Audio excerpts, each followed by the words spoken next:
Title of today's message Is Your Eye Single? If you read the King James, sometimes there are verses that are not easily understood, but I always like to dig into them and find out what they really are talking about. And actually, in this passage, we have two choices. Our eye can be single, or it can be bad. Either way, the choice is ours. So in Matthew 6:19 to 21, or 22 and 23, it says, "The light of the body is the eye." Physically, we realize that almost everything that comes into our mind is seen by the eye. And so the eye is a very, very important aspect of what God has given us. And so he often uses physical things to illustrate spiritual truth. The light of the body is the eye. If therefore thine eye be single, thy whole body shall be full of light. But if thine eye be evil, thy whole body shall be full of darkness. If therefore the light that is in thee be darkness, how great is that darkness? Everyone in the whole world is divided into those two categories. Those that have the eye that brings light to them, and those that have the eye that brings darkness. And obviously, they're not happy, although they may think they're happy at times. But the only way to be truly happy is to have, as this verse says, to have your eye single.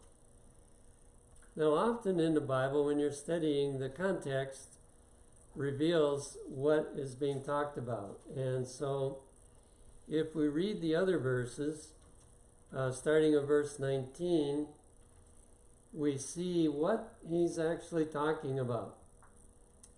He says, "Lay not up for yourselves treasures upon earth, where moth and rust doth corrupt, and where thieves break through and steal." Well, how are people laying up treasures on earth?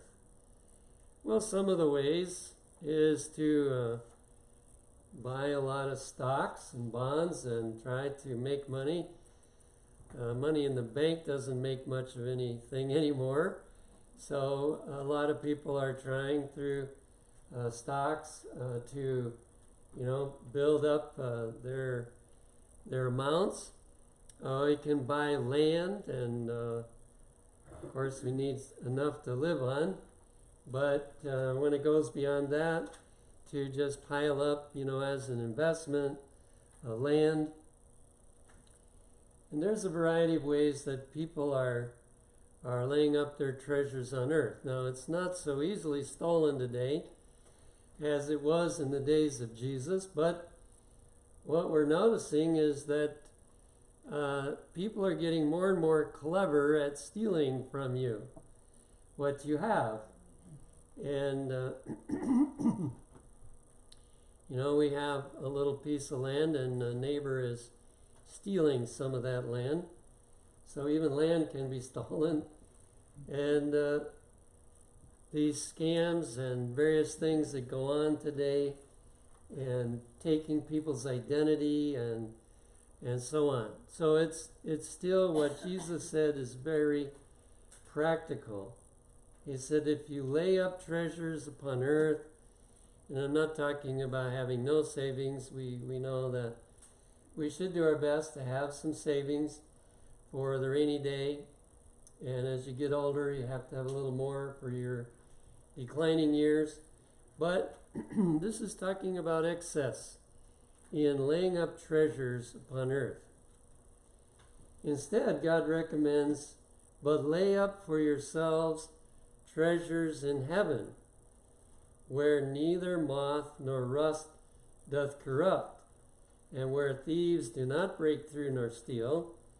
For where your treasure is, there will your heart be also.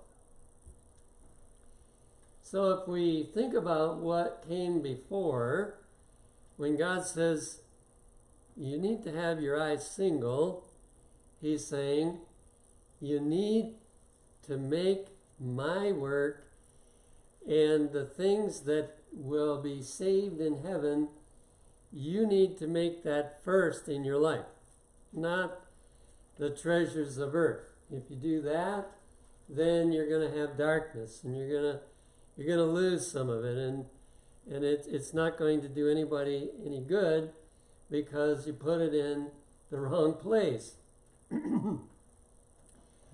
But not only is he drawing that lesson, but he's saying the place where you put most of your possessions and your extra, where you put it is where your heart is going to be. And if you put it in heaven, then your heart will be there. But if you put it somewhere else, it's going to be there. And you're always going to be worrying about, am I going to lose it?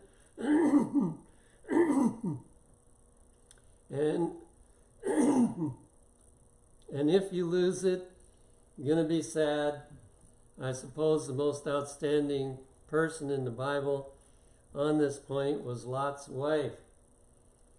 They spent, a lot of money building a mansion in Sodom, and I'm sure it was furnished with luxurious things, and they ate at a luxurious table, and everything was wonderful.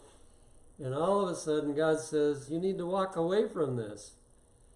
And oh, what a trial that was. She just didn't want to go. And even after she got out of the city to save her life, she turned back because she just couldn't stand the thought of losing all of that, plus losing her children and everything. And so her heart was really here on earth, not in heaven. Then after the verses that I read about the eye being single, he comes back to the lesson again, and he says in Matthew 6:24, no man can serve two masters, for either he will hate the one and love the other. Now in the Bible, when it uses hate, it often means, it doesn't mean hatred literally as we think about it, but you will love it less. So you can't love two masters the same amount. It's like a man trying to love two wives. It doesn't work. They end up loving one more than the other. And so no man can serve two masters, for either he will hate or love less the one and love the other, or else he will hold to the one and despise the other. Ye cannot serve God and mammon. So in other words, you can't put your treasure in heaven and be happy about it, and put your treasure on earth and be happy about that. One has to have priority over the other. One has to be your focus over the other. And if you put it in heaven, you'll be happy and joyful, but if you don't, you end up being sad sooner or later. Now here's a little further explanation in a Morning Watch book called Christ Triumphant, page 64. This says, thine eye, not some other person's eye. The rich experience that it is our privilege to have, we lose when we expect someone else to do our seeing for us and guide us in our spiritual experience as if we were blind. In other words, when you decide that you're going to put your treasure in heaven, you're going to have relatives that think you're being unwise. that you're giving away too much money, or you're taking a job, as a missionary when you ought to be earning a good salary, and all kinds of things you will have to face. And so if your eye is not single, you're going to listen to them. You're going to change your plan of action based on what they say. You're going to allow your directions in life to be guided by what they think and what they're saying. And sometimes, sad to say, it's even pastors giving people advice. Don't do that. You won't be able to provide for your family if you do that. And, this is very risky for you to go in this direction.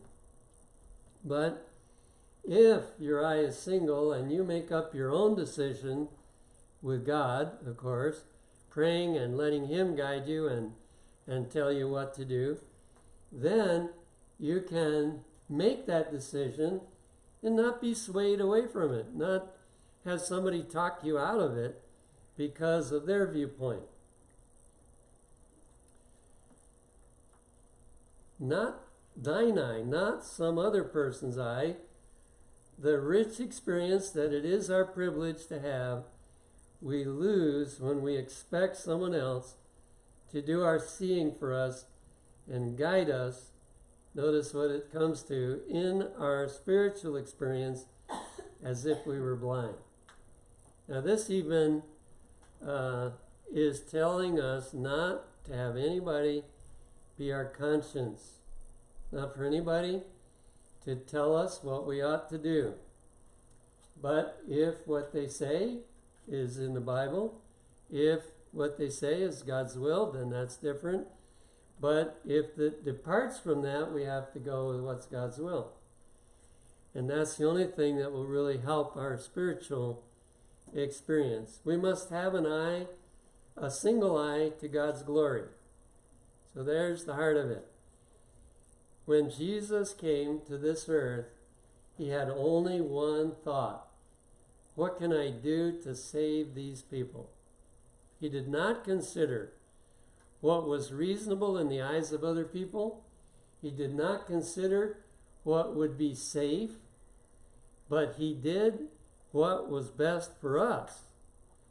And He is looking for followers that will respond to that and say, I want to do the same thing. I want to live my life in a way that brings glory to God, that brings many people into His kingdom, that brings honor because we're doing what He asked us to do, regardless of what others think we ought to do. We must have a single eye to God's glory, a single and persistent purpose to leave self and the preferences of others out of the question. Not asking, if I take this course, shall I increase my personal possessions or shall I decrease them? Many, many years ago, over 50 years ago, we faced the decision. What were we going to do with our life? And we had good jobs. We could have made good money. But we felt God's call to go to Wildwood. At that time, Wildwood didn't really pay very much. And of course, we went as students, so they didn't pay us anything. We had, fortunately, gotten to the moment in our life where we were out of debt. We had no debts to pay. And we had a brand new car that was paid for. And so we came. And we had a lot of comments about, the foolishness of what we were doing. But we believed the Lord was leading, so we didn't listen to that, and we went ahead and joined Wildwood. Now, even after we got there, some of the workers at Wildwood said, well, you won't be able to stay because if you don't have a bank account, and we had no bank account, I think we had $600, if I remember right, But we had no bank account. And they said, you know, if you don't have another source of income or a bank account, you won't be able to stay. You'll have to leave because you can't get all the things you need. And some said, well, what are you going to do when your car wears out? Well, my first answer was the Lord would come first, but he didn't. And so we have, for 50 years, experienced the fact that when you put God first, he takes care of you. Amen. And he hasn't just taken care of us just barely, you know. There were a few years he did that. I think he tested us to see if we'd really hang in there, that we could just barely survive. And there was some years of that. But then after that, it seemed like he just poured out blessing after blessing. And so, you know, we can testify that what it says here is the happy way. I would do it over again. If I was faced with the same decision, I would do it again. A person who truly loves and fears God, striving with singleness of purpose to do his will place body, mind, heart, soul, and strength under service to God. Now, I'm not saying everybody has to do what we did, because there are other ways of making this decision without becoming a missionary, as far as a missionary like we did. Thus, it was with Enoch. How did Enoch live his life? Well, his eye was single to God's glory, and he was all in. His mind, his heart, his soul, his strength, everything was given to God's service. I think I've shared this, but I remember Denzel McNeilis.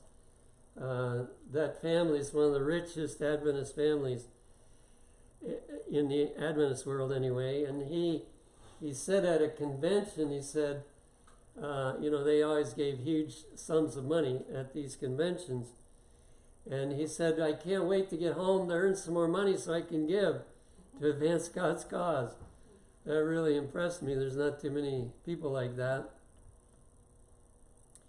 Enoch was like that. Everything, mind, heart, soul, and strength, all was dedicated to God. Those who are determined, he walked with God. His mind was not defiled by an impure, defective eyesight. Those who are determined to make the will of God their own must serve and please God in everything. Then the character will be harmonious and well balanced, consistent, cheerful, and true. So that is the road to happiness. When you have dedicated everything you are, everything you have to the service of God. You know, I had people question me even about using my car for the institution. They say, well, you shouldn't use your car for the institution. You should use the institutional vehicle. But I figure, well, my car belongs to God anyway, so I would rather drive my own car than the Institute's car. And so I used my own car. Well, that's the road to happiness, and that's the way Enoch lived, and he is wanting to introduce that really happy life to all of us. That's what Jesus wanted to do. But, then he goes to the other side, by contrast, but if thine eye be evil, if you study selfish purposes.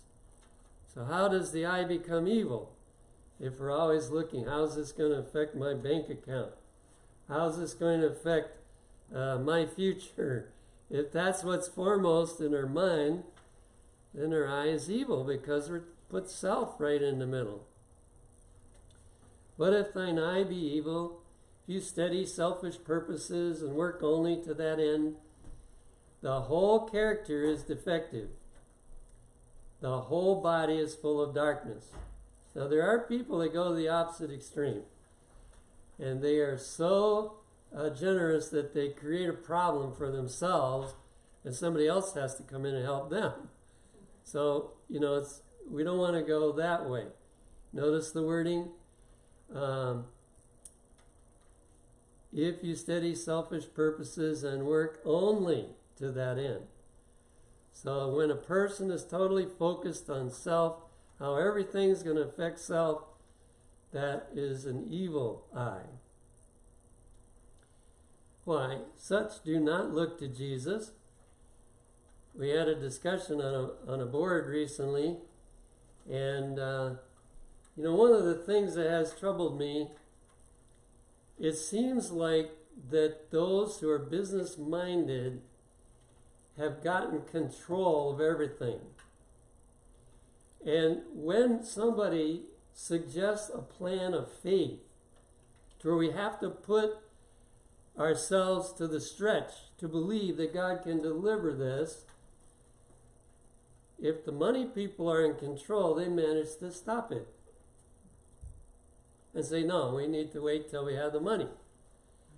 Well, I was on this board and that was going on. The money people were wanting, no, we don't want to do this plan. So I felt urged to speak up and say, well, we're so late in Earth's history, we've got to take a plan of faith, a plan that we can't see all the money to do this plan. We need to move forward into this. Now, I'm thankful this church was willing to have the evangelistic meeting when we didn't have all the money. We didn't know where it was all coming from. And the Lord delivered us. In fact, we ended up with $3,000 left after we spent $21,000 on the evangelistic meetings. So, it does work if we trust God. I don't mean being foolish and crazy. You can go to that extreme too. They do not behold his character, and they are not changed into his image. You see, it's the unselfishness of putting God's work first that destroys the selfishness that's the natural quality of our life. The spiritual vision is defective, and the way from earth to heaven is darkened by the hellish shadow of Satan. So, Satan is pleased to have it, for he can lead that person blindfolded to ruin. If we focus on what's best for me instead of what's best for God, it destroys our character, and we become so set in selfishness that we cannot turn loose. You've all probably heard the illustration of the monkey, and in a jar there was something the monkey wanted. And so the monkey put his hand into the jar and he got hold of it, but the neck of the jar was too small and he couldn't get it out. But he would not let go of what he had in his hand, even though he couldn't get his hand out. Well, we don't want to be like monkeys and do that. And so God is trying to educate us on the happy way of life. If therefore the light that is in thee be darkness, how great is that darkness? The conscience is the regulative faculty, and if possible, and if people allow their conscience to become perverted, they cannot serve God aright. When we meet Jesus, we can't say, well, my father or my mother or my relative or my son or my daughter, they didn't want me to do this, so that's why I didn't do it. We can't. We have to go by our own conscience. The eye that Jesus is talking about is our conscience. Now, you can have a bad conscience. And so sometimes our conscience has to be educated by the Word of God. But if it is educated by the Word of God, then we need to follow what our conscience tells us, regardless of what others say or try to stop us. The conscience is the eye that Jesus was actually talking about. Their object in life shows to the world whether they are Christians or in rebellion against God. Their whole life is a failure. So if we make the mistake of focusing on ourselves, what we want, what we think is good for us, and so on, instead of what's good for God, then we end up making a failure of our life. It is distorted and double, and all the faculties are misdirected. Then Jesus points out, don't try to do both. Don't try to do both. The profession may be all right, but the faith is perverted, and this is revealed by the practice which misleads others. No man can serve two masters, for either he will hate the one and love the other, or else he will hold to the one and despise the other. He cannot serve God and mammon. So you can't serve yourself and serve God. Many people try. Many Christians try to serve God and themselves, or money as it's putting it here, but it doesn't work. There's an interesting story, was kind of like a parable that's recorded in the First Testimonies, page 347. And it was written about many Seventh-day Adventists that were living long ago, but I don't think things have changed much. In fact, it's probably gotten worse than what it was back then. I saw an arm reach down from heaven, holding a golden scepter. On top of the scepter was a crown studded with diamonds. Every diamond emitted light. Now pay attention to the difference of the two crowns. This crown, the one that was shown first, emitted light. It had light within itself to shine out. Every diamond emitted light, bright, clear, and beautiful. Inscribed upon the crown were these words: all who win me are happy and shall have everlasting life. Isn't that what you'd like to have?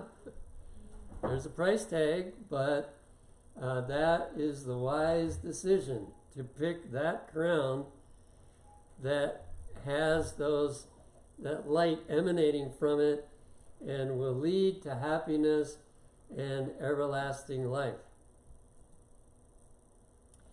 Below this crown was another scepter, and upon this also was placed the crown, in the center of which were jewels, gold, and silver.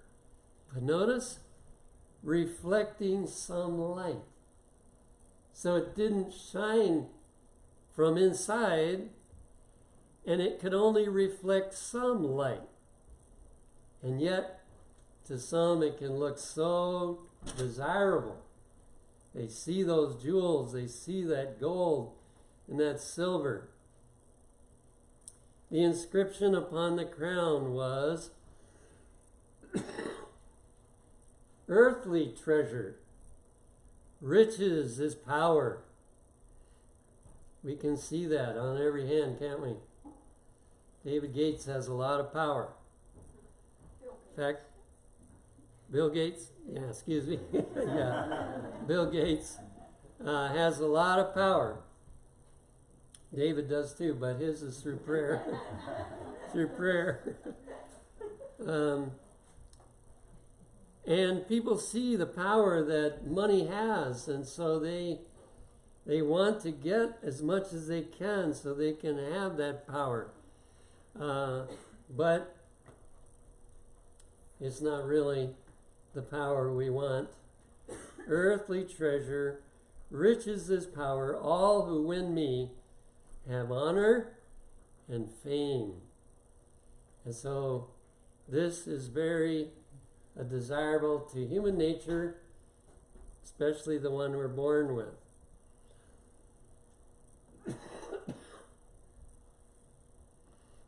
I saw a vast multitude rushing forward to obtain this crown. They were clamorous. Some, in their eagerness, seemed bereft of reason. They would thrust one another, crowding back those who were weaker than they, and trampling upon those who in their haste fell. Many eagerly seized hold of the treasures within the crown and held them fast. You know, there's a saying in our country, dog eat dog.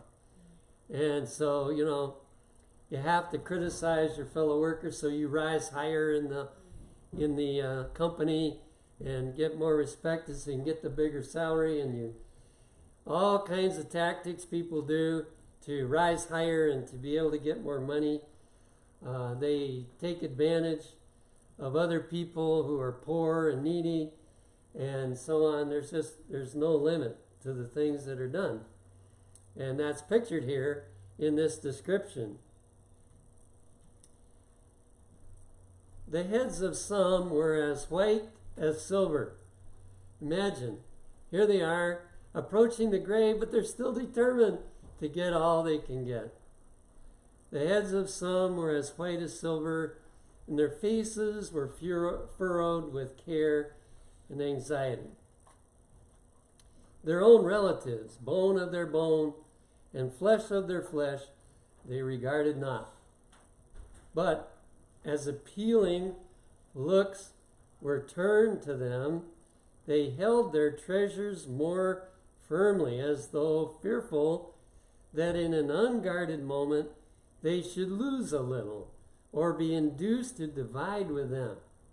So here they have some relatives that really are in need and appealing to them, but they won't even help them with those needs because it would reduce their own golden pot. Now, Jesus addressed this problem in another place in Mark 7, verses 10 to 13. And, you know, some of this still goes on today. He said, "For Moses said, 'Honor thy father and thy mother, and whoso curseth father or mother, let him die the death.'" That's what the Bible said. But now what were the Jews doing? "But ye say, if a man shall say to his father or mother, 'It is Corban.'" In other words, it's been pledged to the church. It is Corban. That is to say, a gift. "By whatsoever thou..." I think there must be a wrong thing there. What? Yeah. "Thou mightest be profited by me, he shall be free. And ye suffer him no more to do aught for his father or his mother, making the word of God of none effect through your tradition." So here we see that they set up a practice where you can give money to the conference, and if your parents are in need, you can say, "I can't help you because I've given it to the conference." And Jesus said that's not obeying the Bible. You need to still perform your responsibility to help your parents. What are they doing? They're doing also what we're studying not to do in reaching for the earthly crown. I don't know whether they had the same provision in those days as they do now, but the individual that put it in can ask for it back. And maybe they didn't do it back then. They just said, "Well, we gave it, so we can't give it to you." Going back to the parable, many who sought this earthly crown were professed Christians. Some of them seemed to have a little light. They would look wishfully upon the heavenly crown and would often seem charmed with its beauty, yet they had no true sense of its value and glory. So they'd look at the heavenly crown and say, wow, that's really a wonderful crown. I'd like to have that one. But it was weaker than their desire for the earthly crown. While with one hand they were reaching forth languidly, notice that word, reaching forth languidly for the heavenly, with the other they reached eagerly for the earthly, determined to possess that. And in their earnest pursuit for the earthly, they lost sight of the heavenly. See how Satan tricks people? At first, maybe they want the heavenly more, but they still want the earthly. And so they're going after both. But as time goes on, their desire to get the heavenly gets weaker and weaker, and pretty soon they just only want the earthly one. Well, we don't want that to happen to us. And so Jesus revealed in those words, let's read them again. Jesus revealed in those words, the light of the body is the eye. If therefore thine eye be single, thy whole body shall be full of light. And so he's holding out to them in that day, as well as to all the rest of us. If you really want to know how to be happy, you have to make central in your life God's glory. And you have to seek to put as much treasure in heaven as you can possibly put there. How do we do that? By winning souls. Because that's the currency of heaven, is souls. And we do that in many ways. We do that by evangelism. We do it by helping those that are struggling. There's just hundreds of ways in which we do that. But the more treasure we can put in heaven, the happier we're going to be, because we will enjoy that treasure throughout eternity, not just for a few years on earth. And it turns, sometimes people found what they thought was gold, but it wasn't really gold. It was false gold. That's the way all the treasures of earth are going to be in the end, is what we've hoarded up. What we need for our own, life is fine, but what we keep that's too far beyond that is not going to be a blessing to us in the future. It's going to rust and corrupt and all other kind of things. And the day will come where some of us will wish we could spend that money helping people, but it will be too late. And our money is devaluating now to the place where, the ability to help other people is getting less and less as time goes on. So may God help us to have an eye single to the glory of God.